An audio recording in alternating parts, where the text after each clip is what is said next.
Baik, terima kasih. Assalamualaikum warahmatullahi wabarakatuh. Waalaikumsalam warahmatullahi wabarakatuh. Salam warahmatullahi wabarakatuh. Assalamualaikum warahmatullahi wabarakatuh. Rabbi israh li sadri wa yassir li amri wahlul 'uqdatam min lisani yafqahu qawli. Allahumma ilman nafi'an wa rizqan thayyiban wa amalan mutaqabbalan. Amin. Suara saya jelas ya? Jelas, jelas, Ustaz. Jelas, Ustaz. Ini harus di-share ulang soalnya.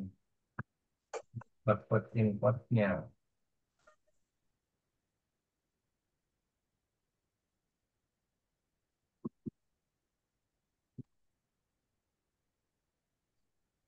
Allahumma fini bihadza lisan haram wa tawafina min fadli ta'amin surat. Allahumma fini bihadza lisan haram wa tawafina min fadli ta'amin surat. Allahumma fini bihadza lisan haram wa tawafina min fadli ta'amin.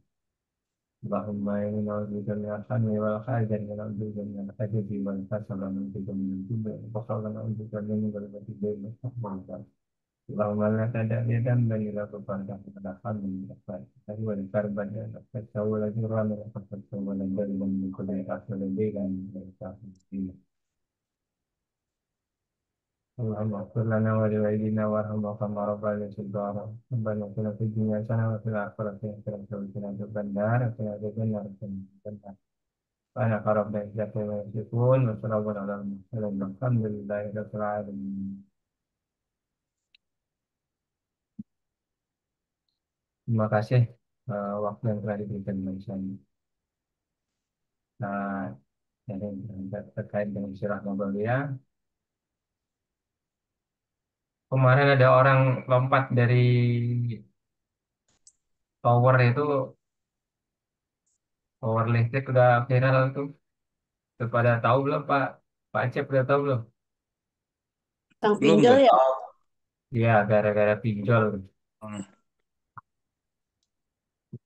Kalau kita nggak semangat dalam mengajak umat berhenti berhutang, tuh kita kecipratan dosanya itu. Jadi ditanya di mobil hisap, kita lagi ngapain, dia lagi bunuh diri, kita yang kena dosa ini juga. Astagfirullahaladzim.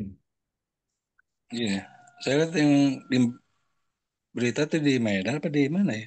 Yang bunuh gara-gara 800.000 lagi utang. Ya, Sampai ditusuk juga. Aduh. Sampai meninggal ya. Innalillahi. yang sering kita bilang kan, baratnya masing-masing punya urusan internal, tapi di saat yang sama kita bertanggung jawab juga atas informasi orang lain, sudah sampai atau belum informasi itu pada mereka. Baik, ini adalah materi ke-37 ya. Sama kemarin mengapa mereka menolak bagian satu, nah ini adalah mengapa mereka menolak bagian kedua.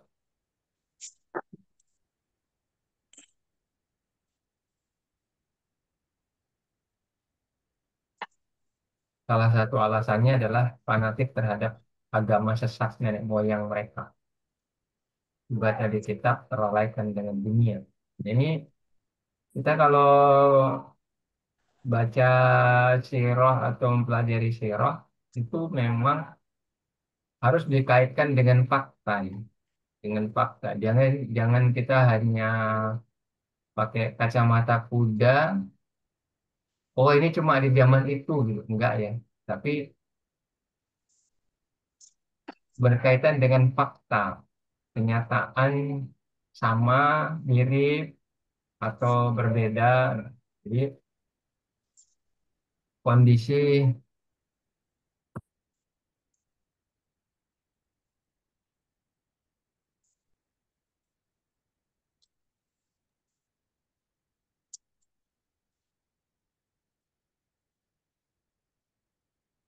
kondisi eh, faktanya seperti apa ya.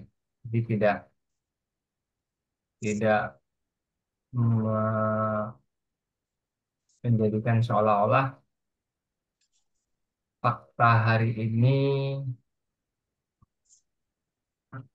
apa fakta yang Allah atau Rasulullah eh, tampilkan, kisah-kisah para nabi dan rasul, kisah-kisah umat-umat terdahulu, itu hanya dongeng, bukan nih. Jadi jangan sampai kita menganggap itu kayak dongeng-dongeng masa lalu, kayak eh,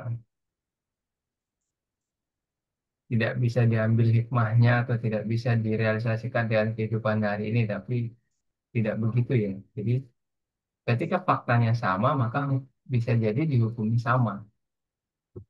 Nah, ini mengapa mereka menolak sifat kepercayaan sesat nenek moyang yang fanatik terhadap, terlihat pada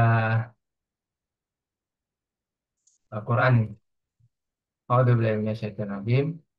Faidza fa'alu fahishatan qalu wajadna 'alaiha aba'ana wallahu amarna biha. Qul innallaha la ya'muru bil fahsya'i ataqulu na'alallahi ma la ta'lamun. Dan apabila mereka melakukan perbuatan keji, mereka berkata, kami mendapati nenek moyang kami mengerjakan yang demikian itu. Dan Allah menyuruh kami mengerjakannya. Katakanlah, sesungguhnya Allah tidak menyuruh mengerjakan perbuatan keji. Mengapa kamu mengada-adakan terhadap Allah apa yang tidak kamu ketahui? Fahisyatan dari kata al-fuhs, banyak dalam hal tercela dan buruk. Perbuatan atau ucapan yang sangat jelek, segala sesuatu yang melampaui batas, segala perbuatan maksiat yang memiliki hukuman khusus di dunia, perbuatan yang amat jelek dan tidak hanya agama yang menolaknya, namun setiap pemilik akal sehat juga pasti akan menolaknya. Sering kita sampaikan bahwa ketika berbicara keji dan mungkar, itu adalah dua perbuatan buruk yang berbeda ya. Kalau keji itu seharusnya, kalau logika manusia, dianggap mungkin lebih ringan ya. Karena keji itu nggak sampai ke musyrik ya. Keji itu ya berbohong, ingkar janji, kemudian lalai meninggalkan sholat gitu ya. Kemudian tidak tepat waktu, kemudian, nah ini adalah perbuatan-perbuatan keji. Menghardik ya. Jadi dan banyak perbuatan-perbuatan keji. Nah, itu saja tidak diperbolehkan di dalam agama ini. Kemudian banyak hal-hal tercela lain. Ini berbeda dengan mungkar ya, kemungkaran. Kemungkaran itu ya syirik, musyrik, kemudian eh, termasuk makan riba, berzina itu kemungkaran ya, bukan keji lagi. Kemungkaran, membunuh, merampas hak-hak orang, perbuatan-perbuatan. Nah, ini mereka menganggap bahwa orang-orang terdahulu, orang nenek moyang mereka melakukan hal ini. Nah, ini coba kita kaitkan dengan fakta hari ini. Bagaimana rentenir itu masuk kategori keji atau mungkar, ya. Kemudian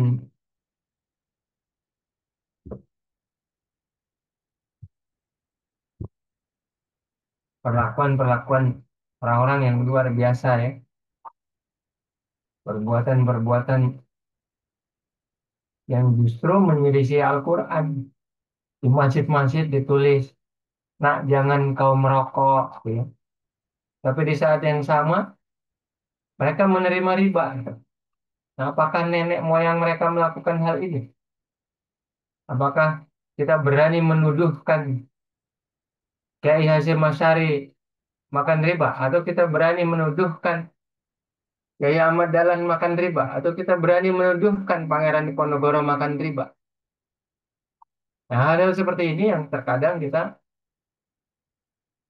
kurang jeli ya, kurang jeli. Bagaimana orang-orang terdahulu sebelum eh, Islam datang melakukan itu, seolah-olah menuduhkan nenek moyang mereka yang tidak memiliki pengetahuan tentang hal ini.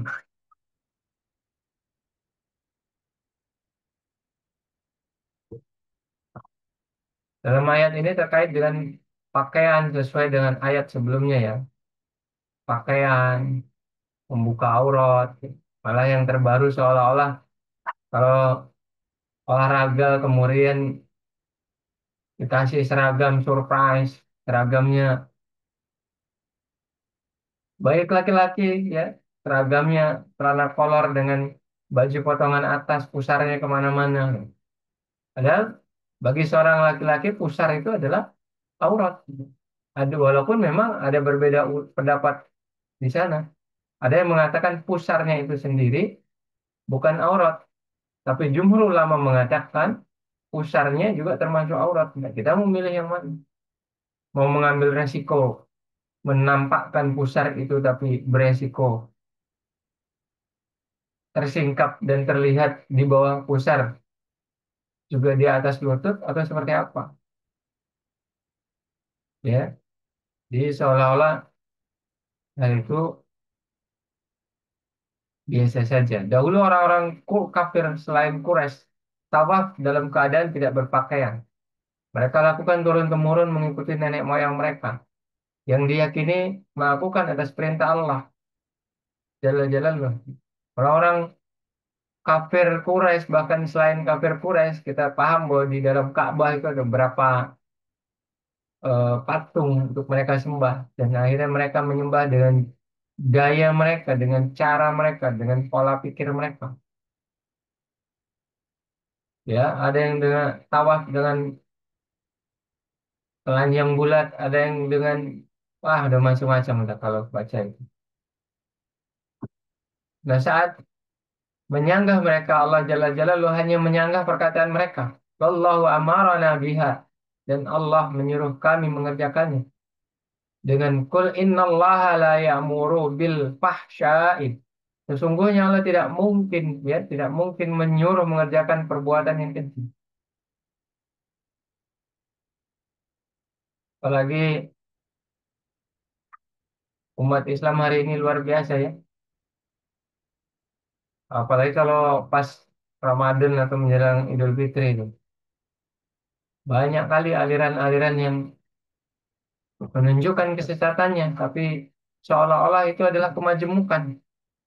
Ada yang bilang sudah nelpon Allah ya, untuk menanyakan Idul Fitri untuk dan macam-macam.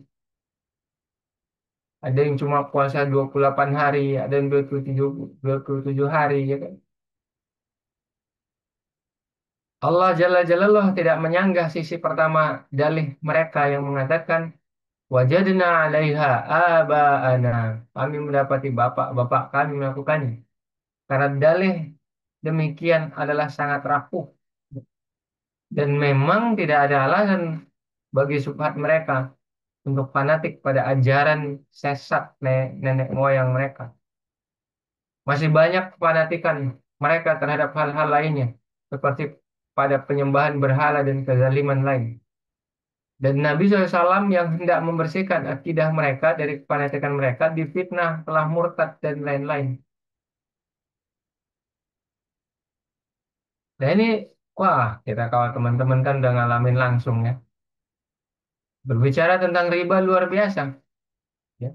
Bahkan kalau di YouTube itu luar biasa juga. Seorang ulama besar, seorang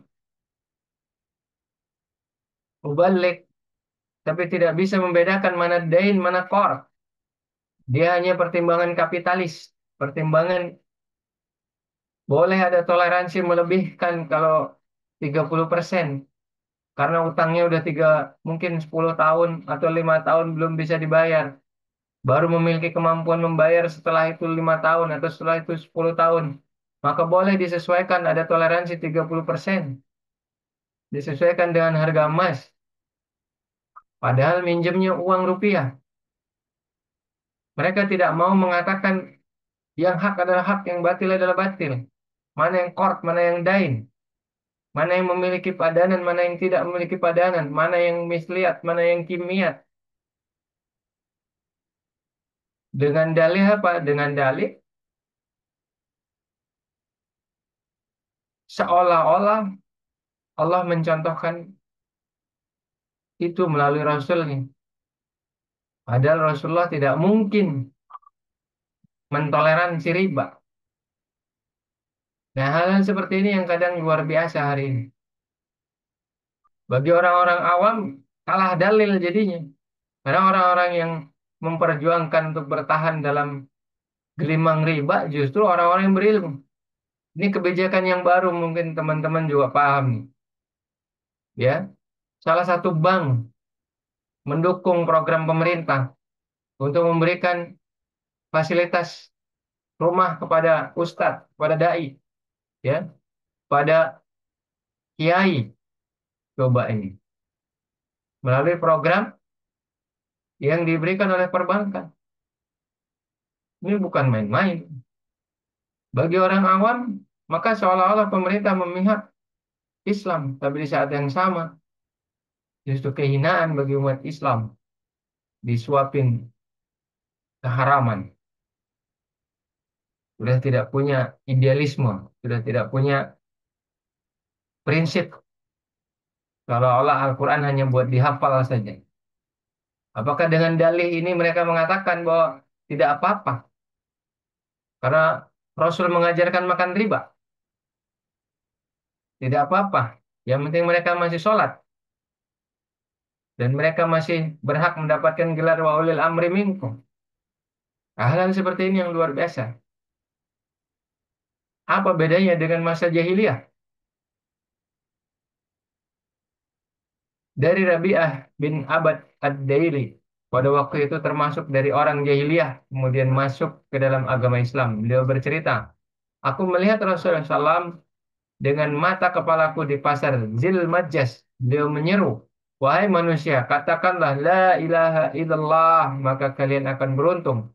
Beliau memasuki gang-gangnya dan manusia mengerumuni beliau. Tidak ada satupun yang mengatakan sesuatu dan beliau tidak diam. Beliau berkata, wahai manusia, katakanlah la ilaha illallah, maka kalian akan beruntung. Akan tetapi di belakangnya ada seseorang yang juling mata, bagus wajah, rambutnya dibelah dua. Ia berkata, sesungguhnya ia adalah murtad, pendusta. Aku bertanya, siapakah ini? Mereka menjawab, dia adalah Muhammad bin Abdullah. Dia mengaku mendapatkan kenabian.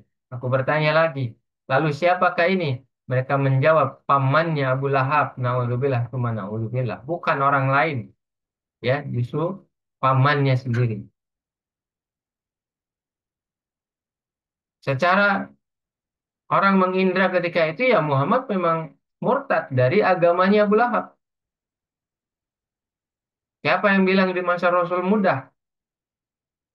Andai kan aku hidup di masa Rasul, mungkin aku sudah beriman. Enggak juga. Fakta membuktikan justru di masa itulah masa yang luar biasa berat. Kita sekarang tinggal ngemeng doang. Dakwah itu kan ngemeng doang. Ngomong aja. Omdo, nyampaikan apa yang Allah berikan. Nyampaikan apa yang kita baca. Kita tidak perlu menjadi mustahid. Tidak cukup menjadi mukallid.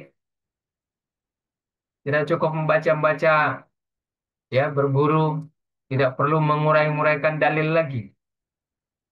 Siapalah kita ini kalau kita harus mensyarah ataupun kita harus mentakwil. Kita tidak perlu lagi mensyarah ataupun mentakwil, kita tinggal membaca. Para ulama-ulama, para salafus soleh sudah menulis di berbagai macam kitab. Kita tinggal membaca dan menyampaikan kepada saudara-saudara kita yang lain. Bagaimana beratnya Rasulullah keliling, apalagi sebelum pada saat Rasulullah diembargo 3 tahun di Bukit Sinai itu. Ya. Setelah diembargo Rasulullah luar biasa keliling ke semua bani, semua kabilah untuk meminta ditopang ya, ditopang agama ini oleh kabilah-kabilah. Jadi memang dakwah itu yang ngomong, dakwah itu nggak perlu memberikan bentuk fisik, nggak perlu ngasih uang, nggak perlu eh, ngasih mobil, nggak perlu ngasih rumah.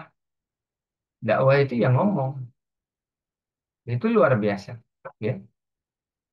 Bandingkan dengan hari ini seperti apa ketika kita menyeru, hai jangan pinjol, hai jangan bangke, hai jangan pindar ya pinjaman daring sekarang ya. Hai jangan ambil KPR, hai jangan begini. Apa jawaban mereka? Pak, Bapak itu harusnya ngasih solusi, jangan cuma ngelarang doang. Bu, Ibu itu jangan ngomong doang, harusnya ngasih solusi. Ini kan luar biasa. Apalagi ketika disandingkan dengan ulama-ulama besar ya, kita mah jelas nggak nggak ada apa-apanya. Tapi yakinlah bahwa kelak di yaumil hisab gelar mereka itu tidak ada artinya. Gelar mereka tidak akan mampu menyelamatkan mereka. Yang mampu menyelamatkan kelak di hadapan Allah hanyalah gelar bertakwa, ya, gelar iman. Tidak ada gelar dunia mereka bawa, mau kiai, mau haji, mau profesor, mau syekh, mau habaib, tidak ada urusan di hadapan Allah kelak. Kelak di hadapan Allah hanya ada satu gelar, di mana gelar itulah yang akan mengantarkan seseorang ke dalam surganya Allah Subhanahu wa taala. Gelar apa itu? Asyhadu an la ilaha illallah wa asyhadu anna Muhammadar Rasulullah. Ketika bersaksi bahwa tidak ada ilah selain Allah, maka secuil muyul tidak akan pernah menjadikan sandaran lain selain Allah Subhanahu wa taala dalam segala kondisi dan tidak akan menyelisihi apa yang dibawa oleh Rasulullah, ya. Diamnya Rasul, ucapan Rasul dan tingkah laku Rasul akan menjadi sandaran, akan menjadi gaya hidup seorang muslim. Sunnah mubah makruh tidak akan menjadi perdebatan bagi dirinya. Dia lebih fokus kepada apa yang diwajibkan, baik itu diwajibkan melaksanakannya atau diwajibkan untuk meninggalkannya, fokus di situ. Sunnah mubah makruh tidak akan menjadi pertikaian, tidak akan menjadi faktor ya yang menimbulkan perpecahan.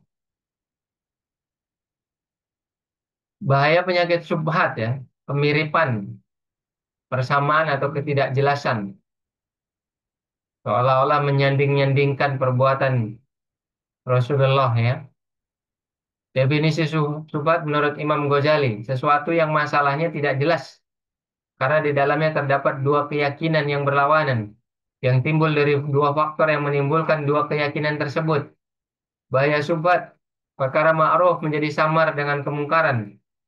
Maka orang tersebut tidak mengenal yang ma'ruf dan tidak mengingkari kemungkaran. Bahkan kemungkinan penyakit ini menguasai dirinya, ya, menguasainya sampai meyakini yang ma'ruf sebagai kemungkaran, yang mungkar sebagai yang ma'ruf, yang sunnah sebagai bid'ah, yang bid'ah sebagai sunnah, al-haq sebagai kebatilan, dan yang batil sebagai al-haq. Ini luar biasa ya. Uh, Nggak mudah. Pentingnya kita belajar. Ya, insya Allah kalau di UCB mah memang belajar nggak nyari pinter sih ya. Kita bisa bareng sama teman-teman, bisa membersamai, bisa terlibat, bisa kontribusi aja udah alhamdulillah, masya Allah ya. Kalau mau nyari pinter mah mending ke Arab atau enggak ke Mesir. Apalagi udah di umur 50, 60, aduh ya, udah tinggal nunggu hari H aja kok pengen pintar.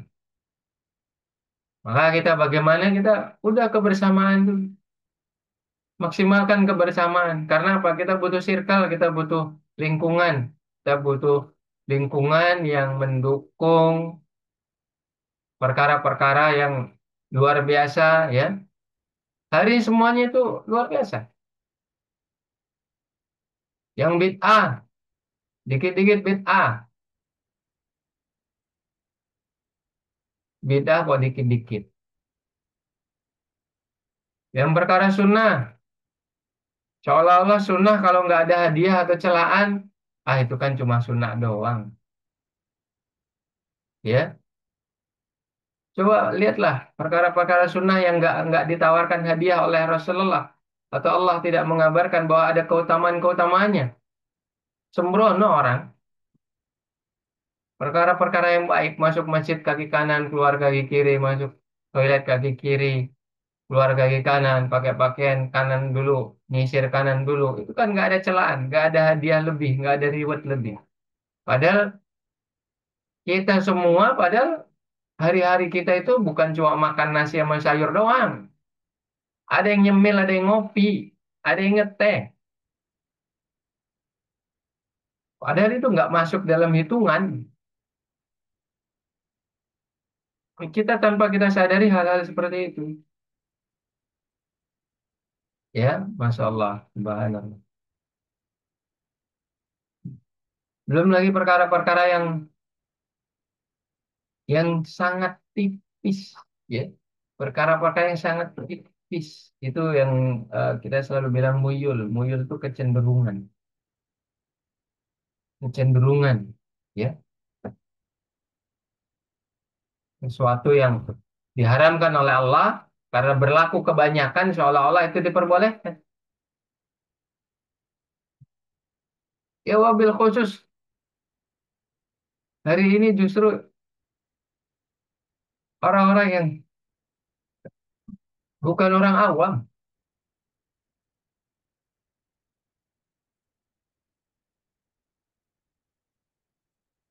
yang menghalalkan riba itu bukan orang awam. Orang awam mah tinggal ngikut-ngikut aja. Perlakuan jual beli ya, perlakuan syirkah. Dan bagi orang yang memiliki ilmunya tidak menarik untuk disampaikan. Karena memiliki resisten yang cukup besar. Padahal kita selalu berdoa, Allahumma arinal haqqa haqqa warzuqna tibaa wa arinal batila batila warzuqna tinaba. Itu habis sholat itu sering dibaca. Tapi begitu yang hak sampai kepadanya, dia mengingkari dengan alasan aku tidak suka, dengan alasan tidak sesuai dengan kebiasaanku, dengan alasan nanti akan jadi orang radikal, nanti akan orang yang anti mainstream, nanti akan kayak orang Islam garis keras. Nah, muncullah persepsi-persepsi itu sehingga apa? Yang hak tadi bisa ditolak. Justru yang batil diterima karena apa? Masuk akal. Padahal akalnya aja yang belum masuk.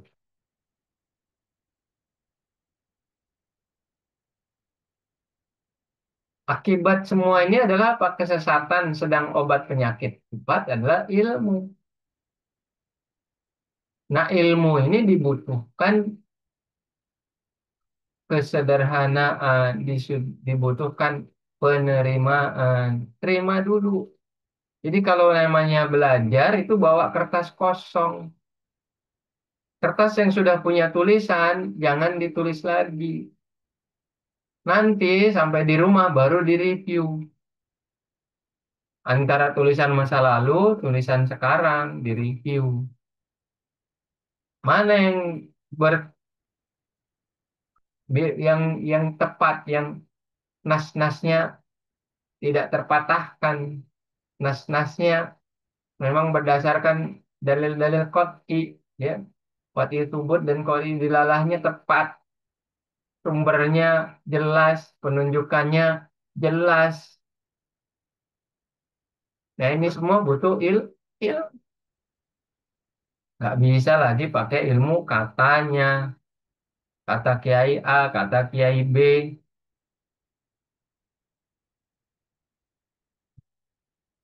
Mengapa mereka menolak? Ya, setelah adanya interaksi dengan Yahudi kelak, semakin menguatkan posisi penolakan kafir Quraisy. Namun sebelum itu pun terdapat pandangan tersendiri.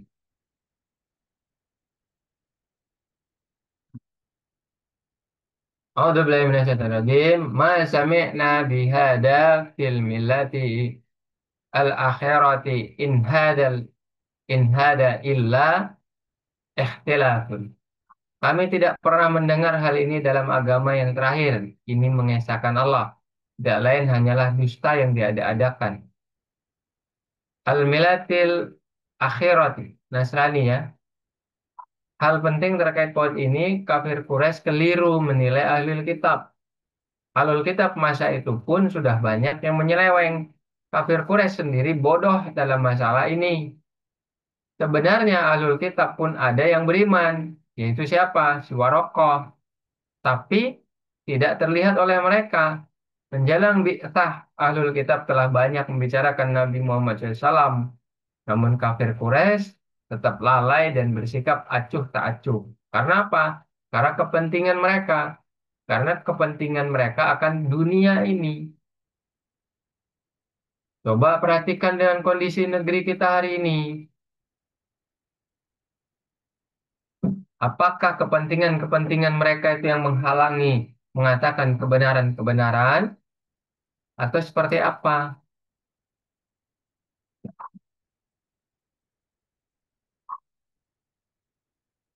Makanya ada keren banget, ya, ketika kita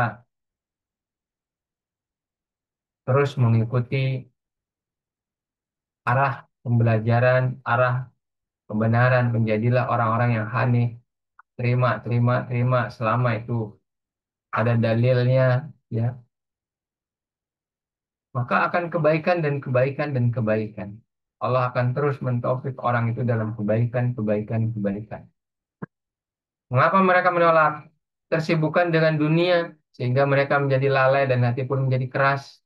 Coba hari ini, kerja 1 bulan untuk hidup 1 bulan, berangkat jam 4, pulang jam 12 malam, hanya cukup untuk dapur, bahkan kadang listrik masih kurang. Sudah nggak kepikiran buat belajar. Boro-boro ngomongin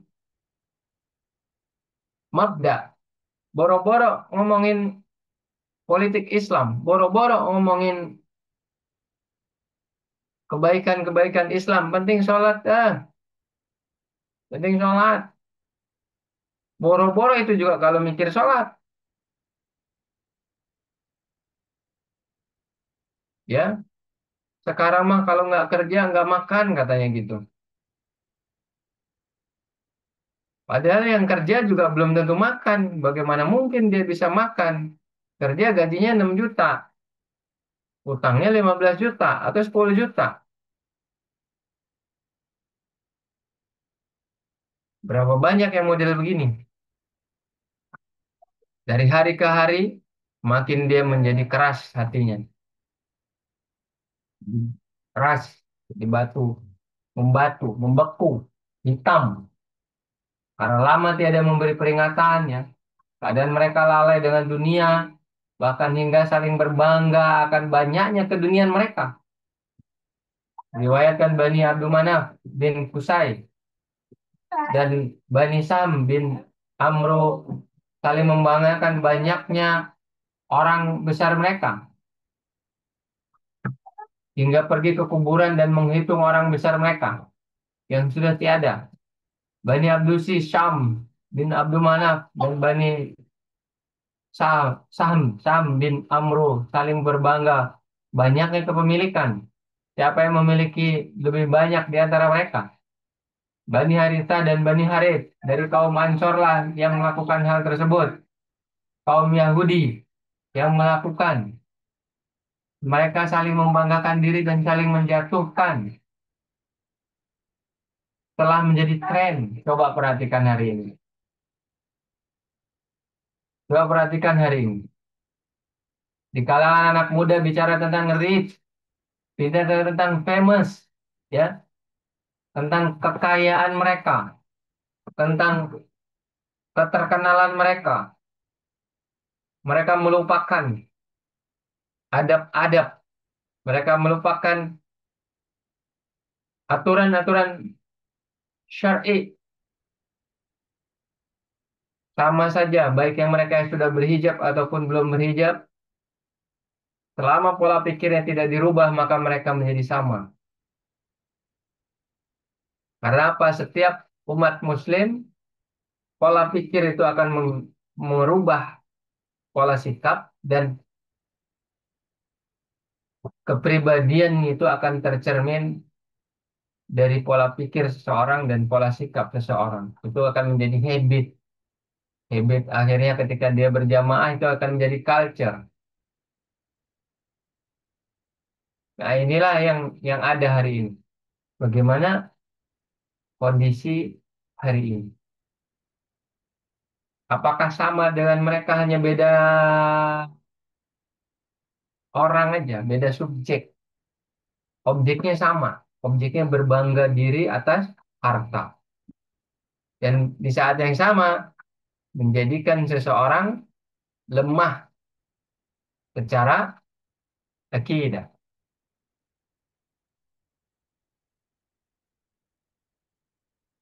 Turun bagi mereka ayat Alhaakumut Takatsur hatta zurtumul maqabir.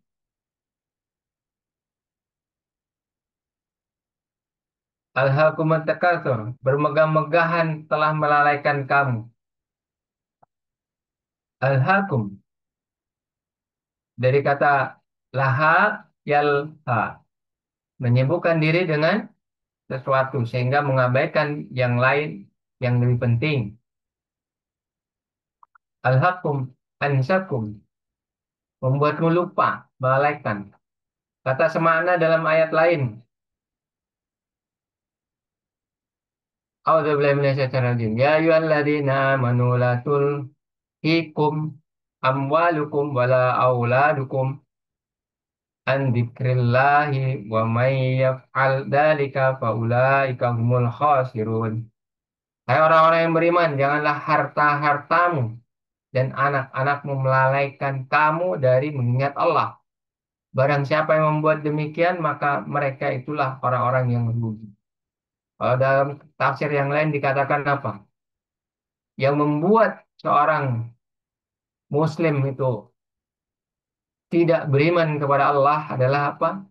Harta-hartamu dan anak-anakmu. Yang menjadikan mereka budak dunia, yang menjadikan mereka pengecut untuk menghadapi perjalanan kehidupan jihad fisabilillah, tentang mahabbah, ya, tentang cinta. Cinta siapa yang lebih mereka cintai?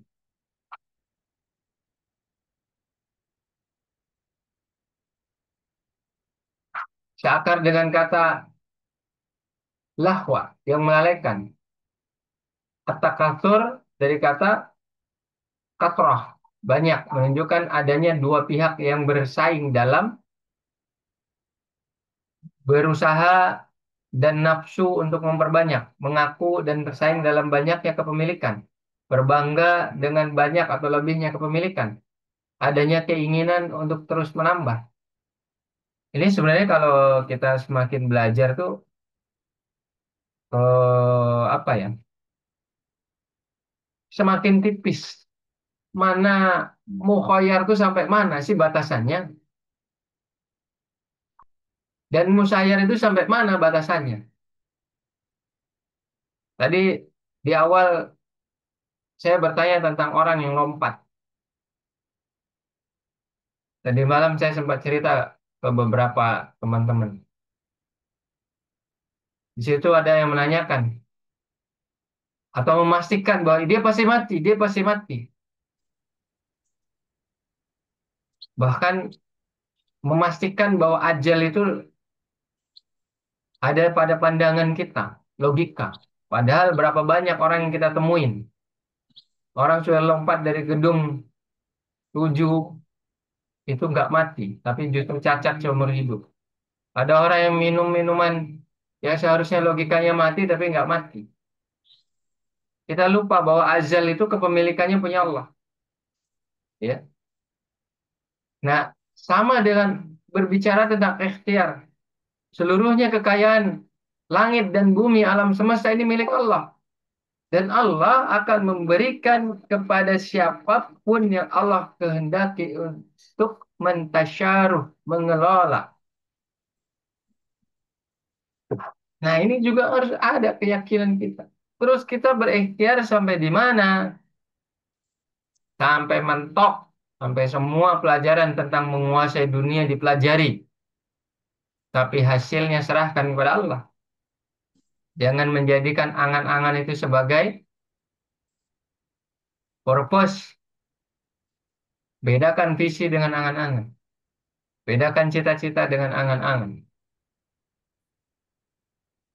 Nah, bagaimana ini celaan-celaan bagi orang-orang yang mendahulukan keinginan-keinginan nafsu mereka untuk memiliki dan digunakan untuk berbangga-bangga diri.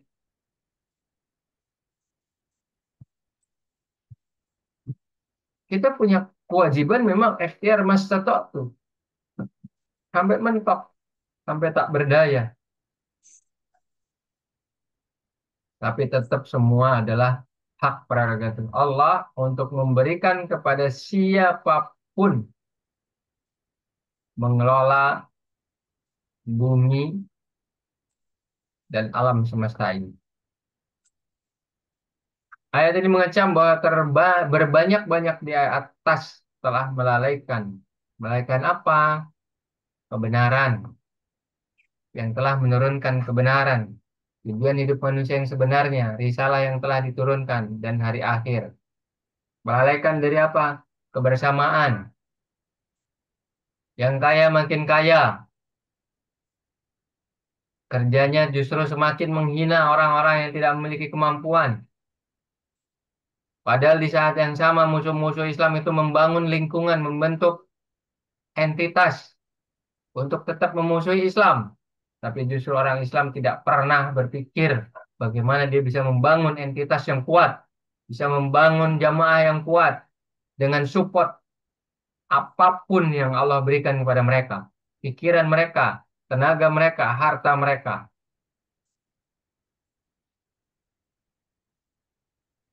Alhaakumut takatsur. Mereka saling memamerkan siapa yang memiliki lebih banyak harta dan anak-anak.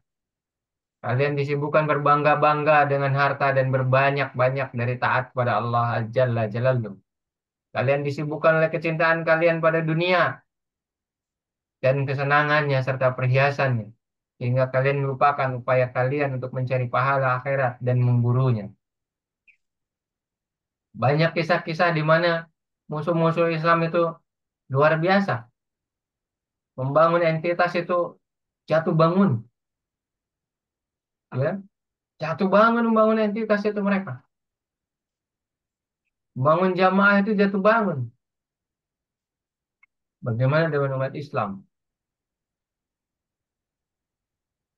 Justru mereka perlahan-lahan ketika mereka mulai naik, karena takjubnya dengan orang-orang yang bergelimpangan harta, maka dia semakin naik, semakin bergeser, semakin naik, semakin bergeser, semakin naik, maka rasa takjub tadi telah menjadikan warizatul tadayun, muyul, kecintaan terhadap harta mereka, menjadikan harta mereka sebagai Tuhan, dan semakin takut mati, semakin takut meninggalkan dunia dikarenakan harta mereka yang banyak. Dari Mutarif Dari ayahnya berkata, aku mendatangi Nabi Shallallahu Alaihi Wasallam dan beliau telah tengah membaca, bermegah-megahan telah melalaikanmu. Beliau Shallallahu Alaihi Wasallam bersabda, anak cucu Adam berkata, hartaku, hartaku. Beliau SAW meneruskan, hartamu wahai anak cucu Adam tidak lain adalah yang kau makan lalu kau habiskan, yang kau kenakan lalu kau usangkan, atau yang kau sedekahkan lalu kau habiskan.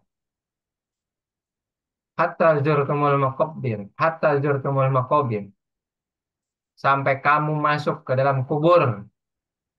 Zurtum seakar dengan ziarah, kunjungan. Ya, ini teman-teman harus mulai paham nih. Zurtum itu ziarah, kunjungan. Yang biasa digunakan melambangkan kunjungan singkat atau tidak menetap. Termasuk kunjungan untuk berbangga-bangga di kubur. Bahkan bagi orang wafat yang telah dikuburkan, karena masih ada alam lain setelahnya yang lebih abadi. Ya, masih ada alam lain. Kemarin cepat beberapa hari yang lalu saya diskusi dengan teman-teman, ada di antara mereka yang akhirnya kita diskusi tentang apa? Tentang berapapun banyaknya yang kita miliki, kita akan mati, istri kita akan mati, dan akan dipegang oleh anak kita. Kalau anak kita tidak ngerti tentang bab harta, bagaimana dengan cucu kita? Berapa banyak hari ini kita temuin, bapaknya udah mati, kakeknya udah mati, sampai kepada anaknya rebutan harta warisan.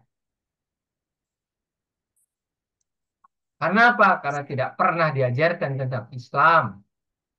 Bab waris. Mana bab waris? Jarang sekali orang menyampaikan bab waris. Luar biasa. Padahal kalau kita mau ini dosanya luar biasa. Bagi waris tidak sesuai dengan dalil, siapa yang mendapat hukuman? Yang bagi juga kena hukuman. Bukan hanya ini. Karena yang bagi pasti ngerti ilmunya kan.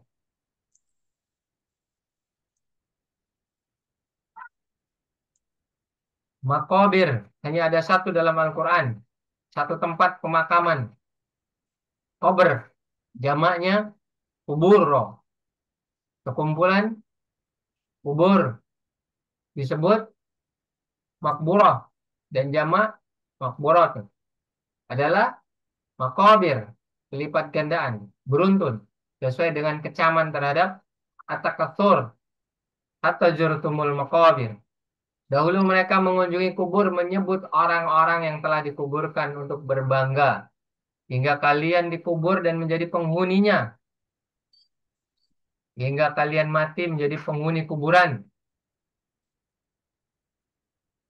Hadis yang lain dari Ibnu Syihab, dia berkata, telah mengabarkan kepadaku Anas bin Malik bahwa Rasulullah SAW bersabda, sekiranya anak Adam memiliki bukit emas, niscaya ia akan mengharapkan dua bukit emas lagi, dan tidaklah mulutnya dipenuhi, melainkan dengan tanah, dan Allah akan menerima taubat siapa yang bertaubat. Semoga Allah ridho atas taubatan kita, Allah istiqomahkan kita dalam iman Islam sampai surganya Allah Subhanahu wa taala. Dan Allah Amin. menjadikan harta-harta kita itu untuk apa? Untuk Islam. Kafir Quraisy teralaikan dengan dunia, bahkan dunia menjadi tujuan utama sehingga lalai dari akhirat. Abu Wafa Ali bin Aqil Al-Hambali cinta kepada pamor dan condong kepada dunia, berbangga-bangga, bermegah-megah dan menyibukkan diri dengan segala bentuk kelezatan dunia dan segala hal yang akan mendorong kepada kemewahan. Semua itu bisa menjadi sebab seorang berpaling dan menolak kebenaran. Syahid hawa, sombongan di muka bumi dan menentang perintah Allah. Semua itu termasuk dampak dari dijadikannya dunia sebagai tujuan satu-satunya oleh manusia. Puncaknya mereka menolak kebenaran demi mempertahankan apa yang mereka telah terbiasa padanya. Imam Hasan al-Basri, dan tidaklah dosa-dosa menjadi bercabang-cabang melainkan karena mencintai dunia. Bukankah puncak menyembah patung serta mendurhakai Ar-Rahman adalah karena cinta dunia dan lebih mengutamakannya. Seolah-olah sekarang itu berlomba-lomba membangun pondok pesantren, bangun rumah tahfiz, itu adalah sebuah kebaikan. Padahal kalau di saat yang sama itu hanya untuk kepentingan dunia, sama saja, ya. Bagaimana membangun rumah tahfiz, bangun pondok pesantren, tapi di saat yang sama bergelimang dengan riba, naudzubillah, cuma naudzubillah, mengabaikan yang hak, mengabaikan yang batil. Mereka anggap semuanya sama. Yang penting mendapatkan kemuliaan sebagai kiai pondok pesantren, dicium tangannya kiri kanan. Naudzubillah, cuma naudzubillah, ya. Peringatan berhati-hati terhadap dunia. Seandainya dunia punya nilai di sisi Allah, walau hanya menyamai nilai sebelah sayap nyamuk, niscaya Allah tidak akan memberi minum kepada orang kafir seteguk air pun. Naudzubillah. Kebayang, ya? Artinya orang kafir itu tidak akan diberikan. Tapi karena kenyataannya, dunia ini sampah, dunia ini bangkai, yang tidak mungkin dimakan oleh para sahabat, dimakan oleh orang Islam. Sehingga apa? Dunia diberikan kepada mereka, orang-orang yang memang sampah. Ya, naudzubillah, cuma naudzubillah. Bergembiralah dan harapkanlah apa-apa yang akan menyenangkan kalian. Maka demi Allah, bukan kemiskinan yang aku khawatirkan atas kalian. Akan tetapi, aku khawatir akan dibentangkan dunia atas kalian sebagaimana telah dibentangkan atas orang-orang sebelum kalian. Lalu kalian pun berlomba-lomba padanya, sebagaimana mereka berlomba-lomba padanya. Kemudian dunia itu akan menghancurkan kalian, sebagaimana telah menghancurkan kalian. Nauzubillah. Saya ketemu pimpinan para kiai, ya. Per 2 minggu itu penghasilan dari umrohnya itu kurang lebih 40 sampai 50 juta. Per 2 minggu, ya. Berarti kalau sebulan itu sekitar 80 sampai 100 juta. Beliau punya villa di Bandung tuh 2 atau 3 gitu. Kemudian punya objek wisata. Itu kalau searching, kalau saya sebutin nama, searching di Google ada itu objek wisatanya, mangkrak. Tapi beliau ketemu saya itu dalam kondisi yang hina dina. Kenapa? Karena minjam sertifikatnya pendeta seluas 1 hektar untuk dijaminkan di perbankan. Innalillahi. Ya, coba kebayang nggak? Ya, artinya itulah bukan kemiskinan sebenarnya. Kalau urusan miskin mah kita udah punya doanya. Allahumma inni na'udzubika minal kufr wa faqr. Udah selesai, ya kan? Kita berlindung berawal dari kekafiran dan kefakiran. Jangan menjadikan kefakiran kita lalai terhadap Islam. Alhamdulillah, subhanallah, ya. Insyaallah semoga bermanfaat. Allahumma sholli ala Muhammad wa ala ali Muhammad kama sholaita ala Ibrahim wa barik ala Muhammad wa ala ali Muhammad kama barakta ala Ibrahim wa ala ali Ibrahim fil alamin innaka Hamidum Majid. Mohon maaf lahir dan batin. Terima kasih. Assalamualaikum warahmatullahi wabarakatuh. Waalaikumsalam warahmatullahi wabarakatuh. Alhamdulillah, Wabarakatuh. luar biasa kajian pagi hari ini mengenai pertama dakwah ya, walaupun banyak penolakan. Tetap teman-teman harus semangat karena dakwah itu udah perintah Allah yang harus dijalankan untuk semua individu. Ud'u ila sabili rabbik bil hikmah wal mau'izatil hasanah itu ya. Jadi dakwah harus terus jalan. Ud'u kan diambil dari kata ayat mengajak.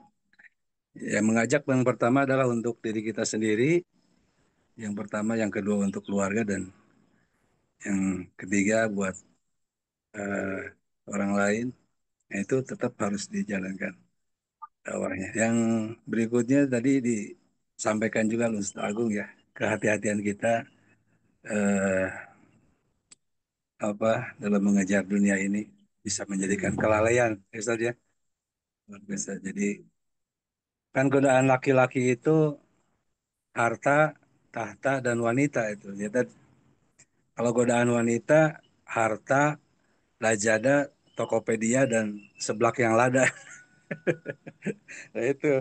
Jadi godaan-godaan dunia itu luar biasa, kalau nggak ada hati-hati bisa menyertakan kita. Ya silakan Bapak Ibu, masih ada waktu kalau yang mau bertanya dengan kajian pagi hari ini tentang dakwah dan juga tentang kelalaian dalam eh, mengejar dunia. Silakan. Ada Bagi yang mau? Aceh, Ya, siap. kalau Dan. godaan laki-laki itu cuma wanita doang. Oh gitu ya. Cuma karena dorongan wanita jadi harta sama Sama tahta ya. jabatan. Wanita itu ada tambahannya itu harta, Lazada, Tokopedia, dan sekarang yang lagi pilihannya peseblak yang lada gitu. Kalau nggak ada yang nanya tutup aja. Saya ada 1 menit lagi.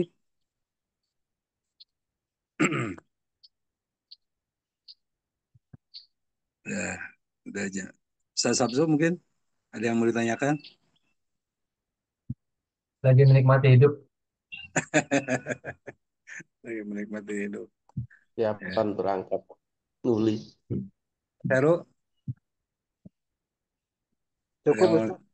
Nah, habis juga cukup ya? waktunya. Oh, ya masih ada. Ya, itu tadi eh, sedikit rangkuman tentang dakwah ini, terus diingatkan untuk diri kita, ya, walaupun belum punya gelar LC ya, Mas Heru. Tahu nggak LC? Ya. Hah? Terus yang mana ini? Letter of credit. Jadi walaupun belum punya gelar LC, lunas cicilan, ya, Ya, siap, siap, siap. dakwah untuk terus mengajak orang meninggalkan riba, ya, harus terus digaungkan, walaupun Ya, belum betul. walaupun belum punya gelar LC, apalagi yang sudah punya gelar LC harus lebih kencang lagi. Baik, Bapak Ibu, eh, kita tutup kajian pagi hari ini. Mudah-mudahan eh, ada dalam rahmat dan ridho Allah Subhanahu wa taala. Kita baca istighfar 3 kali. Astagfirullahaladzim, Allah astagfirullahaladzim. ditutup dengan doa kafaratul majlis. Mana kalau Subhanallah, Ramadan kita siapa yang jika asyhadu an la ilaha illa anta astaghfiruka wa atubu ilaik. Mohon maaf Baik. atas segala kekurangan dan kehilapan. Sampai ketemu lagi di waktu dan gelombang yang sama. Wallahumma fiqh al-mutalik. Wassalamualaikum warahmatullahi wabarakatuh. Waalaikumsalam. Waalaikumsalam Salam. warahmatullahi wabarakatuh. Aduh, gelombangnya Izinkan. sama tapi waktunya berbeda minggu depan. Ya, lebih dulu ya. Ya, Tat. Gelombangnya ini, gelombang kewarasan. Gelombang kemarasan. Betul, Izin betul. pamit Ustadz, mau nguli Ustadz. Siap, Tafadan. Ya, Saya Ya. masuk Gelombang akal sehat. gelombang akal sehat, gelombang kewarasan. Saya juga jadwal ternak teri ini kan. Ya, siap-siap tepat Ustaz. Siap, Salam. izin ya. Mas Heru. Ini- ya, sama-sama Ustaz. Yuk. Assalamualaikum warahmatullahi wabarakatuh. Pak Ganda, Pak Haji. Ya, siap-siap. Waalaikumsalam. Alhamdulillah. Pamit juga, Ji. Warahmatullahi wabarakatuh.